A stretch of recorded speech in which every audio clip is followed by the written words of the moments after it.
دوستو، سردیوں کی آمد ہونے والی ہے، تو آج میں آپ دوستوں کے ساتھ سردیوں کے حوالے سے کچھ اہم معلومات شیئر کروں گا۔ سردیوں میں سب سے زیادہ جو مسئلہ پیدا ہوتا ہے وہ بچوں کے لیے ہوتا ہے کہ ہم بچوں کو ٹھنڈ سے کس طرح بچائیں، اور اگر ٹھنڈ لگ جائے تو فوری طور پر اس کا کیا حل ہے۔ اس حوالے سے 2 ادویات یاد رکھیں، ایک ایکونائٹ 200 طاقت میں اور دوسری برائیونیا 200 طاقت میں۔ یہ تقریباً 80-90% کیسز جو ٹھنڈ لگنے سے پیدا ہوتے ہیں، جو مسائل ٹھنڈ لگنے سے پیدا ہوتے ہیں، مثلاً بخار ہو گیا، کھانسی ہو گئی، نمونیا ہو گیا، یا بلغمی کھانسی ہو گئی،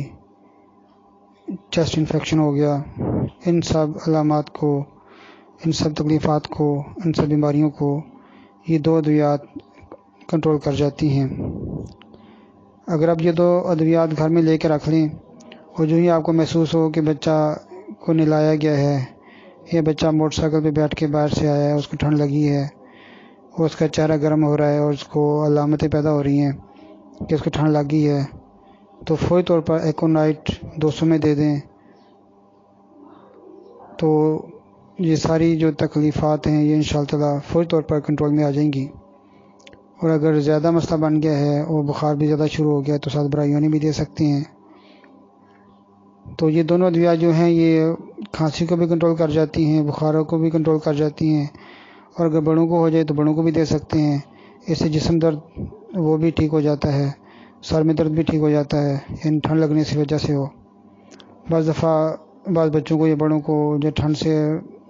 کا شکار ہو جاتے ہیں تو سر میں درد شروع ہو جاتا ہے، یعنی سر کو ٹھنڈی ہوا لگ جاتی ہے، تو آپ یہ 2 ادویات سے فائدہ اٹھا سکتے ہیں۔ اس کے علاوہ جب خشک موسم ہوتا ہے، بارشیں نہیں ہوتی، تو اس وقت بھی جو کھانسی پیدا ہوتی ہے وہ بھی برائیونیا جو ہے اس کو کنٹرول کر جاتی ہے۔ یعنی یہ فرسٹ ایڈ کی میڈیسن ہے، ان کا کوئی نقصان نہیں ہے، لیکن زیادہ استعمال نہ کریں۔ اگر مسئلہ کوئی زیادہ محسوس ہو تو فوری طور پر ڈاکٹر سے رابطہ کریں۔ یہ صرف فرسٹ ایڈ کے طور پر ہیں، اور یعنی اگر شروع میں ہی دے دی جائیں بجائے اس کے کہ انتظار کیا جائے کہ بیماری زیادہ ہو تو پھر زیادہ کمپلیکیشن پیدا ہو جاتی ہیں۔ تو فوری طور پر اگر کوئی محسوس ہو کوئی یہ مسئلہ پیدا ہو رہا ہے تو فوری طور پر 1 یا 2 خوراکیں دے دیں، تو مجھے پوری امید ہے کہ انشاءاللہ تعالی بیماری آگے نہیں بڑھے گی اور کسی طرح کی کوئی کمپلیکیشن بھی پیدا نہیں ہوگی۔